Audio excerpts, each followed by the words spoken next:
أعوذ بالله من الشيطان الرجيم. بسم الله الرحمن الرحيم. فلما كلمه قال إنك اليوم لدينا مكين أمين. قال اجعلني على خزائن الأرض إني حفيظ عليم.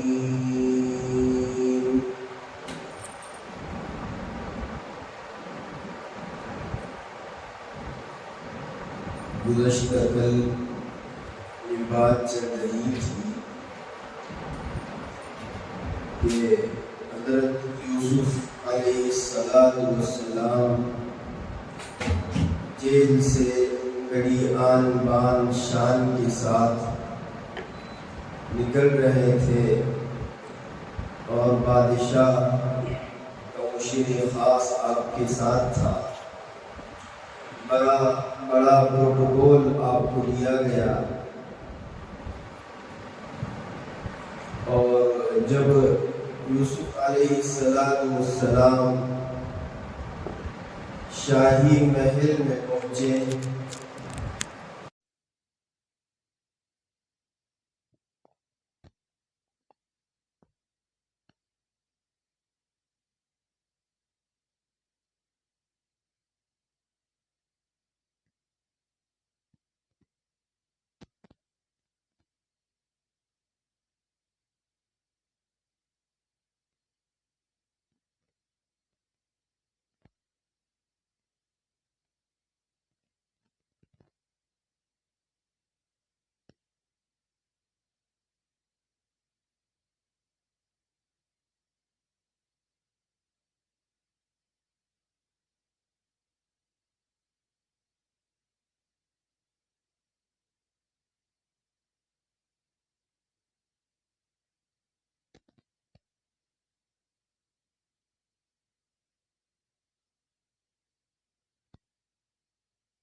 کرنا شروع کی کہ دیکھو بھائی کہ 7 برس کا خطرناک قحط پڑنے والا ہے، دشکار پڑنے والا ہے، خطرناک قسم کی قحط سالی آنے والی ہے.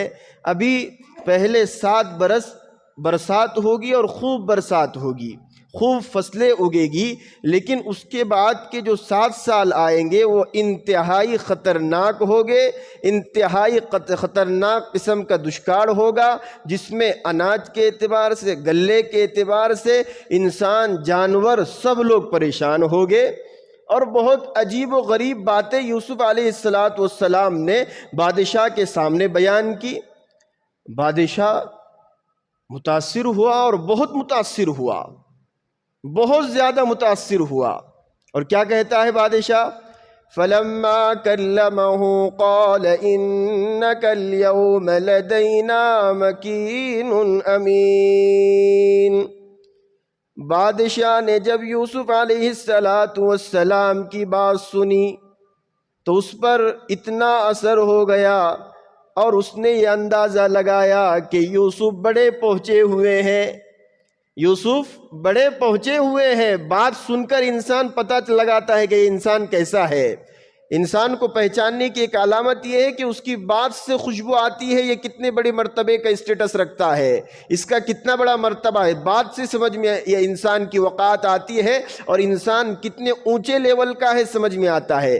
کچھ لوگ بات کرتے ہیں تو بات ہی سے کڑواہٹ ٹپکتی ہے، بات ہی سے سمجھ میں آتا ہے کہ یہ انسان بشکل انسان تو ہے لیکن حقیقت میں اس کے دل کے اندر شیطانیت پنپ رہی ہے۔ یوسف علیہ السلام نے ایسی بات کی، عجیب و غریب بات کرنا شروع کیا تو اس پر اتنا اثر ہوا کہ اس نے کہا یہ تو بڑے اونچے لیول کا آدمی ہے، بڑے پہنچا ہوا آدمی ہے، بڑا نیک آدمی ہے۔ تو کہا دیکھو یوسف، آپ ہمارے گھر میں مہمان بن کر رہیں گے، لدینا مکین امین، آپ ہمارے گھر میں عزت کے ساتھ رہیں گے، اکرام کے ساتھ رہیں گے، آپ بڑے معتبر ہیں، بڑے اچھے آدمی ہیں، بڑے دیانتدار آدمی ہیں، آپ تو آپ کے آواز میں اور آپ کے بولنے میں ایک نور ٹپکتا ہے، اسی لیے ہم آپ کو اکرام کے ساتھ مہمان نوازی آپ کی کریں گے، آپ ہمارے گھر میں رہیے۔ کون کہہ رہا ہے؟ بادشاہ سلامت بازو میں بیٹھا ہوا ہے، لیکن ذہن میں یہ سوچ رہا تھا اور پریشان ہو رہا تھا کہ کہا حضرت آپ نے کہا 7 برس کا دشکار پڑے گا، قحط پڑے گا، خطرناک قسم کا اس میں معاملہ ہوگا، جانور انسان سب اناج گلے کے اعتبار سے پریشان رہیں گے، حضرت وہ دن کیسے کریں، کیسے گزاریں گے ہم، کیسے کاٹیں گے ہم، وہ دن کیسے جائیں گے؟ تو حضرت نے کہا میں تم کو ایک طریقہ بتلاتا ہوں۔ وہ پریشان تھا تو کہا ایک طریقہ بتلاتا ہوں۔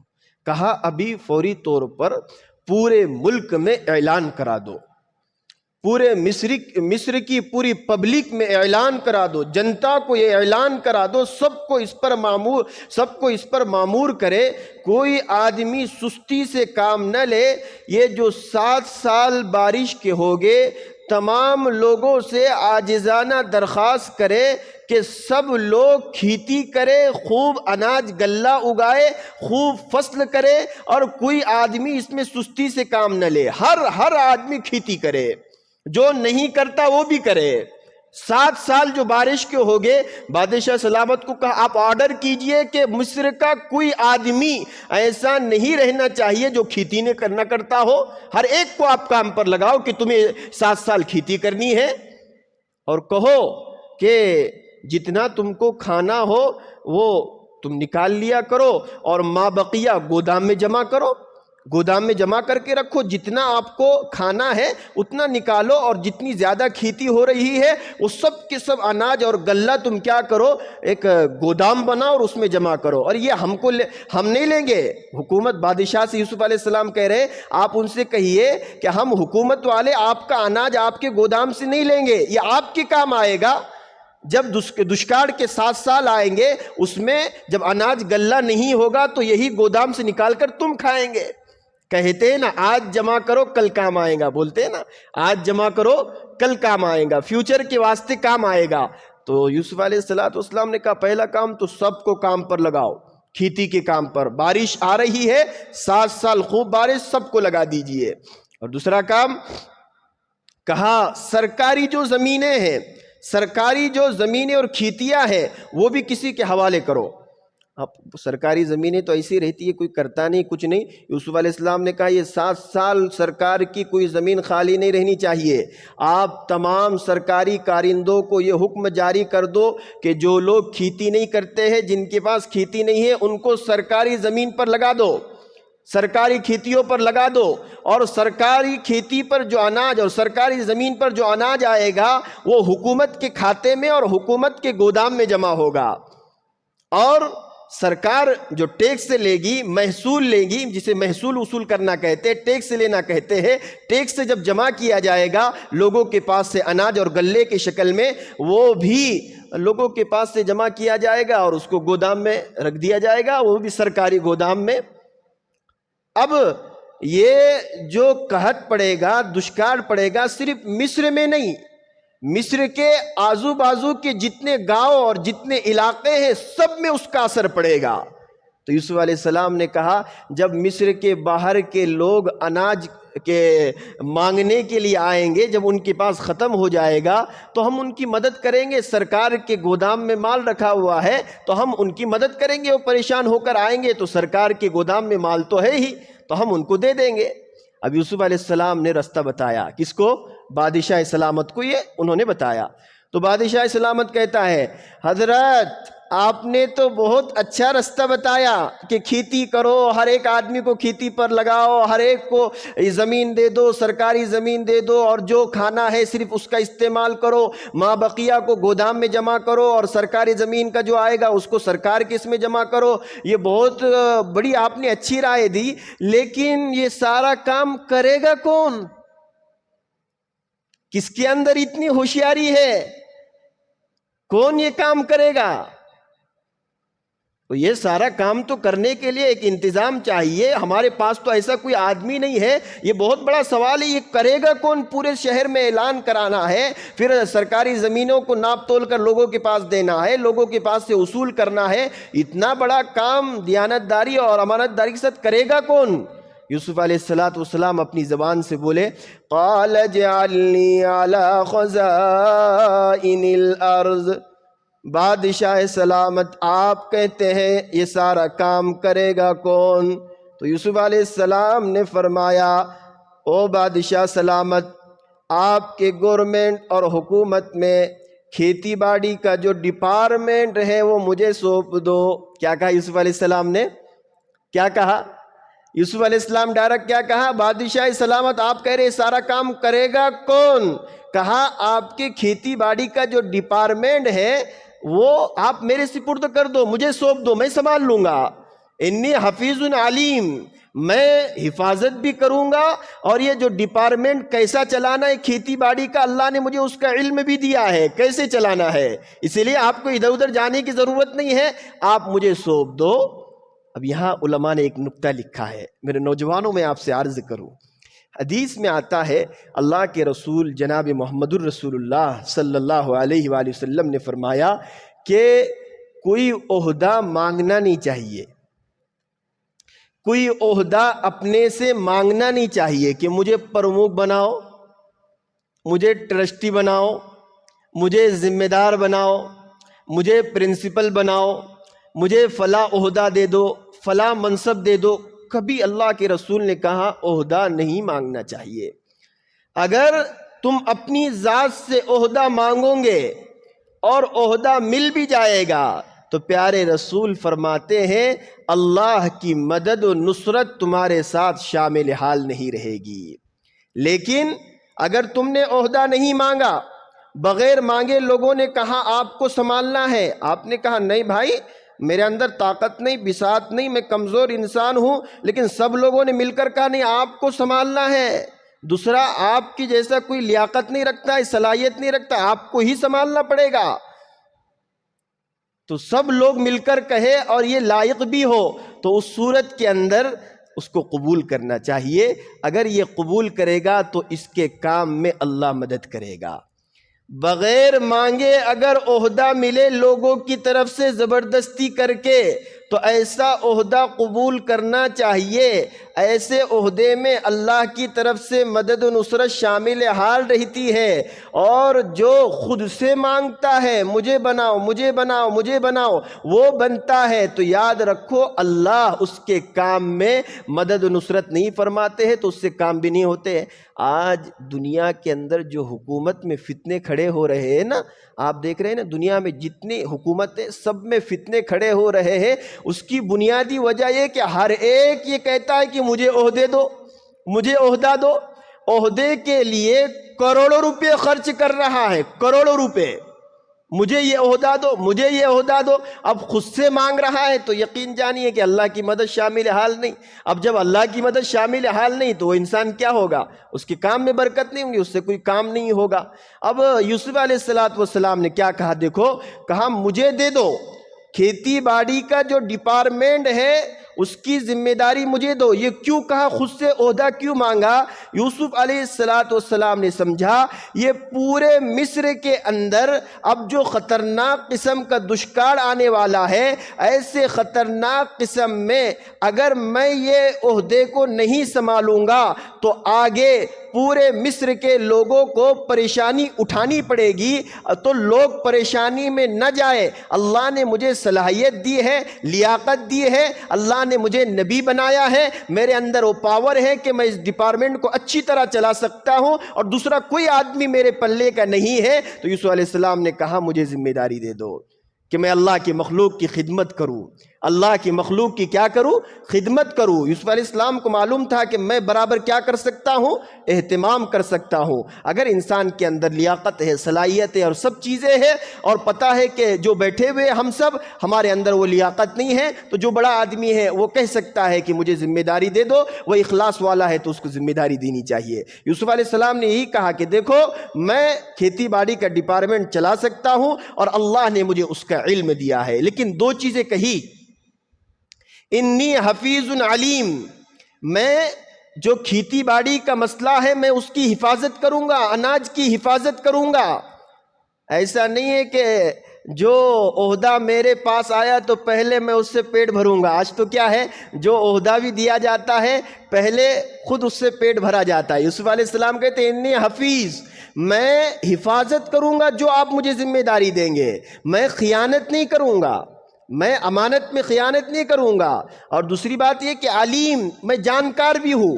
ایسا نہیں کہ آج کل عہدے پر بیٹھے ہوئے لوگ، آپ نے دیکھے ایک حدیث میں آتا ہے کہ اللہ کے رسول صلی اللہ علیہ وسلم نے فرمایا کہ ایک زمانہ وہ آئے گا کہ چرواہے قسم کے لوگ، بغیر چپل کے گھومنے والے لوگ بڑی بڑی عمارتیں بنائیں گے اور بڑے بڑے عہدوں پر فائز ہوگے، اور یہ جب تم اپنی آنکھوں سے دیکھ لو تو یہ سمجھ لینا کہ قیامت قریب ہے۔ کیا کہا؟ ایک زمانہ آئے گا کہ چرواہے قسم کے لوگ، بغیر چپل کے گھومنے والے لوگ، جن کو کھانا کبھی میسر نہیں ہوتا تھا، تو وہ بڑی بڑی عمارتیں بنائیں گے، اور صرف عمارتیں نہیں اور بڑے بڑے عہدوں پر فائز ہوگے۔ اللہ کے رسول نے فرمایا سمجھ لینا کہ قیامت قریب ہے۔ آج آپ دیکھیے پوری حکومت کو کھنگالیے، کوئی انسان واقفیت نہیں رکھتا ہے، کسی کو کسی کا علم نہیں ہے، میں جس عہدے پر بیٹھا ہوں کیا کرنا ہے، کیسا کرنا ہے، کیسا اس کو انتظام کرنا ہے، کیسے چلانا ہے، کچھ علم نہیں ہے، بس بیٹھ گیا ہے۔ تو یہ قیامت کے قریب کی علامتیں ہیں۔ اللہ کے رسول جناب محمد الرسول اللہ صلی اللہ علیہ وآلہ وسلم نے فرمایا۔ تو یوسف علیہ السلام نے کہا میں جانکاری رکھتا ہوں۔ تو جو کوئی ذمہ دار بنے کسی کام کا، اس کے اندر دو چیزیں ہونی چاہیے، ایک چیز یہ ہو کہ وہ حفاظت کرنے والا ہو، اور دوسری چیز یہ ہو کہ وہ اس کی جانکاری رکھتا ہو کہ کیا کرنا ہے مجھے۔ تو یہ یوسف علیہ السلام کے اندر دونوں چیزیں تھی۔ اب کیا ہوا، علماء اعظام فرماتے ہیں کہ جب انہوں نے ذمہ داری سونپ لی یوسف علیہ السلام نے کہ میں یہ ذمہ داری کو قبول کرتا ہوں، تو بادشاہ سلامت نے ان کو یہ کہا کہ 1 سال آپ میرے گھر پر مہمان رہے۔ کیا رہے؟ میرے گھر پر مہمان رہے۔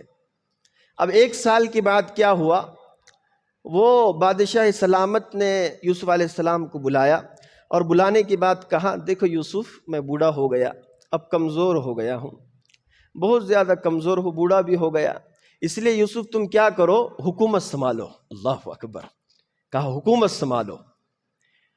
تو بادشاہ سلامت نے پورے مصر میں ایک دعوت نامہ جاری کیا اور ایک بڑا جشن برپا کیا، بڑا جشن اور بڑا پروگرام اس نے منعقد کیا، بڑے بڑے لوگوں کو بلایا، بڑا پروگرام، بڑی محفل سجائی، اور پہلے کلمہ پڑھا، ایمان لایا، ایمان لانے کے بعد وہ تخت پر پہنچا، یوسف علیہ السلام کو کرسی پر بٹھایا، اور بادشاہ سلامت کے سر پر جو تاج رکھا جاتا تھا وہ خود بازو میں کھڑا رہا، یوسف علیہ السلام کو اس تخت پر بٹھایا جس پر بادشاہ بیٹھتا تھا، اور اپنا تاج نکالا، اور تاج نکال کر یوسف علیہ السلام کے سر پر رکھا، اور کہا آج سے یوسف پورے مصر کی حکومت تمہارے ہاتھ میں ہے۔ اللہ اکبر، آج آپ پورے مصر کے بادشاہ بن گئے، سارا کنٹرول تمہارے ہاتھ میں ہے۔ کہاں یوسف اندھیرے کنویں کے اندھیرے میں، کہاں یوسف بازار میں بک رہے ہیں، کہاں یوسف زلیخا کے الزام میں، کہاں یوسف ان لوگوں کی تہمتوں میں، اور کہاں جیل کی کوٹری میں۔ لیکن اللہ کدھر سے کہاں لے جاتا، انسان کا دماغ ہی کام نہیں کرتا ہے۔ کنویں میں ڈالا، وہاں سے کہاں پہنچایا، کہاں سے کہاں پہنچایا، اب پہنچایا تو ڈائریکٹ پورے مصر کا ڈائریکٹ بادشاہ بنا دیا۔ کیا اللہ کی قدرت! انسان کا ذہن کام نہیں کرتا ہے۔ کہاں سے کہاں پہنچایا، اب بادشاہ نے تاج رکھا اور کہا آج سے پورے مصر کے آپ وزیر اعظم، آپ بادشاہ۔ اب یوسف علیہ السلام بادشاہت کر رہے ہیں۔ یوسف علیہ السلام کی بادشاہت شروع ہے۔ اللہ اکبر! پوری مصر کی پبلک خوش، عوام خوش، ہر طرف عدل ہی عدل، ہر طرف انصاف ہی انصاف، ہر طرف خدمت ہی خدمت، اور سارے لوگ کہہ رہے ہیں بادشاہ ہو تو یوسف جیسا بادشاہ ہو۔ سارے لوگ خوش ہیں، نبی حکومت کر رہا ہے۔ یاد رکھو مسلمانوں، ہم نے بھی اس ملک میں 800 سال سے زیادہ حکومت کی ہے۔ ہم نے بھی اس ملک میں 800 سال سے زیادہ حکومت کی ہے۔ جب تک ہمارے اندر لیاقت تھی، صلاحیت تھی، سب چیزیں تھی، امانت داری تھی، تو اللہ نے حکومت ہمارے ہاتھ میں رکھی، اور جب سے ہم نالائق بن گئے، جب سے ہم خائن بن گئے، تو اللہ تعالیٰ نے حکومت لے لی حکومت ہم سے۔ 850 سال، بعض لوگوں نے 800 برس لکھا ہے، ہم نے حکومت کی ہے اس ملک پر۔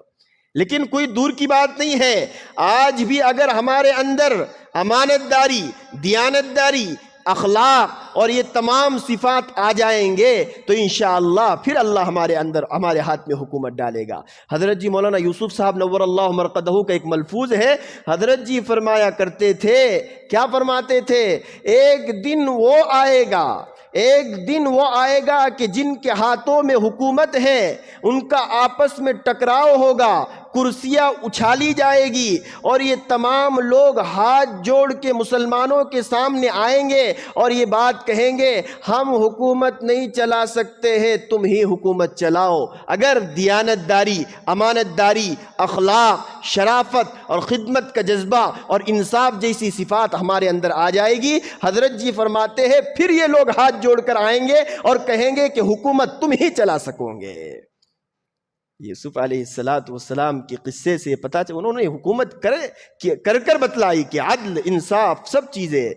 اب یوسف علیہ السلام گدی پر بیٹھے، چند دن ہو گئے کہ بادشاہ کا انتقال ہوا، بادشاہ سلامت کا، اور چند دن گزرے تو زلیخا کا شوہر فائنانس منسٹر، نانا منتری اور وزیر مالیات جس کا نام قطفیر تھا، اس کا بھی انتقال ہو گیا۔ اب اس کا انتقال ہوا تو زلیخا بیوہ ہو گئی، تو زلیخا کا نکاح حضرت سیدنا یوسف علیہ السلام کے ساتھ ہوا۔ کیا ہوا؟ زلیخا کا نکاح کس کے ساتھ ہوا؟ یوسف علیہ السلام کے ساتھ ہوا۔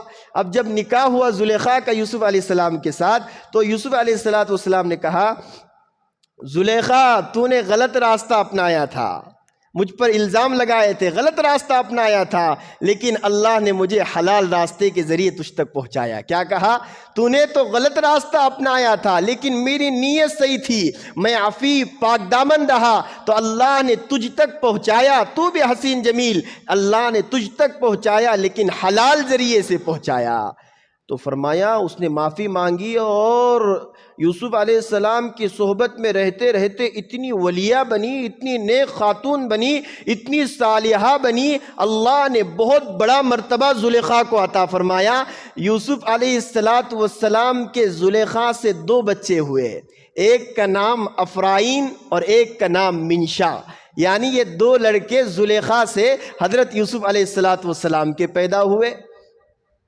تو ان کی حکومت چلتی رہی۔ تو یہاں سے علماء اعظام نے بہت سارے مسائل کو اخذ کیا ہے۔ پھر آگے کا قصہ کہ 7 سال مکمل ہوتے ہیں، بارش کے 7 سال کے بعد 8واں سال آتا ہے، اس میں کیا حالات بنتے ہیں، قحط سالی، دشکار وغیرہ کیا ہوتا ہے، انشاءاللہ آئندہ کل اس کو بیان کیا جائے گا۔ جی بھائی درود شریف پڑھیں، اللہم صلی علی سیدنا شفیعنا مولانا محمد وبارک وسلم۔ ربنا آتنا في الدنيا حسنة وفي الآخرة حسنة وقنا عذاب النار اللهم آت نفوسنا تقواها وزكها أنت خير من زكاها أنت وليها ومولاها اللهم انصرنا فأنت خير الناصرين اللهم اغفر لنا ذنوبنا يا رب العالمين یا الہ العالمین رحم کا، کرم کا، عفو کا، عافیت کا، درگزر کا، یسر کا، سہولت کا معاملہ فرما۔ اللہ بڑے گنہگار ہیں، بڑے خطا کار ہیں، روا روا گناہ سے لت پت ہیں، بدن کا عضو عضو گناہ میں لت پت ہے، کیا سوال کرے زبان سوال کیے جانے کے لائق نہیں، ہاتھ اٹھائے جانے کے لائق نہیں۔ اے اللہ پورا بدن گناہ میں لت پت ہے، اے اللہ سر سے لے کر پیر تک، پیر سے لے کر سر تک، اے اللہ ہر چیز گناہ میں لت پت ہے۔ اے اللہ ہم نے جلوت میں گناہ کیا، خلوت میں گناہ کیا، اے اللہ ہم جلوت میں تو اللہ صاف شفاف نظر آئے، لیکن جب خلوت میں اور تنہائی میں گئے تو ہم سے بڑا شیطان کوئی نہیں، ہم نے تو دھوکہ دیا۔ اللہ معاف کر دیجئے، اللہ معاف کر دیجئے۔ اللہ آپ تو ہر چیز کو دیکھتے ہیں، اے اللہ آپ تو کالی مٹی پر چلنے والی، اللہ کالی رات میں کالی مٹی پر چلنے والی کالی چوٹی کی آواز کو آپ سنتے ہیں، اس کے رینگنے کی آواز کو سنتے ہیں، اور نیچے جو لکیر پڑتی ہے اس کو بھی آپ دیکھتے ہیں۔ اے اللہ آپ تو ہر چیز کو دیکھنے والے ہیں، آپ کی نظر سے ہمیں کوئی بچا نہیں سکتا ہے۔ پیارے اللہ معاف کر دیجئے، اچھے اللہ معاف کر دیجئے۔ آپ بڑے رحیم ہیں، آپ بڑے کریم ہیں، آپ بڑے شفیق ہیں، آپ 70 ماؤں سے زیادہ محبت کرنے والے ہیں۔ اللہ آپ نے قرآن میں کہا، او میرے بندو تم نے اپنی ذات پر ظلم کیا، تم نے اپنی ذات پر ظلم کیا، لیکن تم میری رحمت سے نا امید نہ ہو۔ اللہ یقیناً ہم نے ظلم کیا لیکن تیری رحمت سے نا امید نہیں ہے۔ معاف کر دیجئے، معاف کر دیجئے، معاف کر دیجئے۔ نہیں کرنا ہے تب بھی کیجئے۔ اللہ ہدایت عطا فرما دیجئے، استقامت عطا فرما دیجئے۔ اے اللہ دل میں اللہ اتحاد عطا فرما دیجئے۔ اے اللہ دین بھی بنا دیجئے، دنیا بھی بنا دیجئے، آخرت بھی بنا دیجئے۔ اللہ سارے مسائل کو حل فرما دیجئے، دنیا و آخرت کے مسائل کو حل فرما دیجئے۔ نبی علیہ السلام کے اللہ اے اللہ حوض کوثر پر ان کے ہاتھ سے ہمیں جام نصیب فرما دیجئے۔ اے اللہ آخرت کے مسائل آسان فرما دیجئے، قبر کے مسائل آسان فرما دیجئے۔ اللہ وہ کیا مرحلہ ہوگا جب انتقال ہو جائے گا، لوگ ہمیں اپنے گھر سے نکالیں گے، گرم گرم لحاف سے نکالیں گے، گدوں سے نکالیں گے، بیڈ روم سے نکالیں گے، اللہ ویران جنگل میں چھوڑ کر آئیں گے۔ اللہ وہ قبر کے اندر ہمارا کیا حال ہوگا، جس قبر کے اندر دنیا کے لوگ اتنا اندھیرا کرتے ہیں کہ ڈر لگ جاتا ہے۔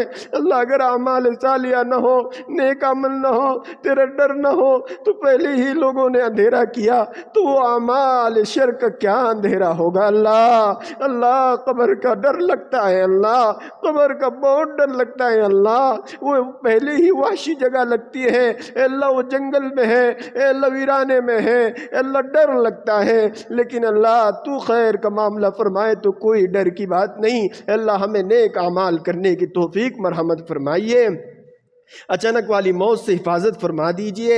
اے اللہ ایسی موت نہ ہو کہ جس میں کفن دفن کا مسئلہ نہ ہو، برے دن سے، بری رات سے، بری بات سے، برے انجام سے ہماری حفاظت فرما دیجئے۔ اے اللہ عافیت کے فیصلے فرما دیجئے، اے اللہ رحم و کرم کے فیصلے فرما دیجئے۔ اے اللہ شب قدر کی رات ہو تو ہماری مغفرت فرما دیجئے، ہمارے دل کے آرزو تمنا و مراد و منتوں کو غیب سے پورا فرما دیجئے، دین پر استقامت عطا فرما دیجئے، خاتمہ بالخیر فرما دیجئے، ارتداد سے بچا لیجئے، ارتداد سے بچا لیجئے، پیارے اللہ بچا لیجئے، ارتداد سے بچا لیجئے۔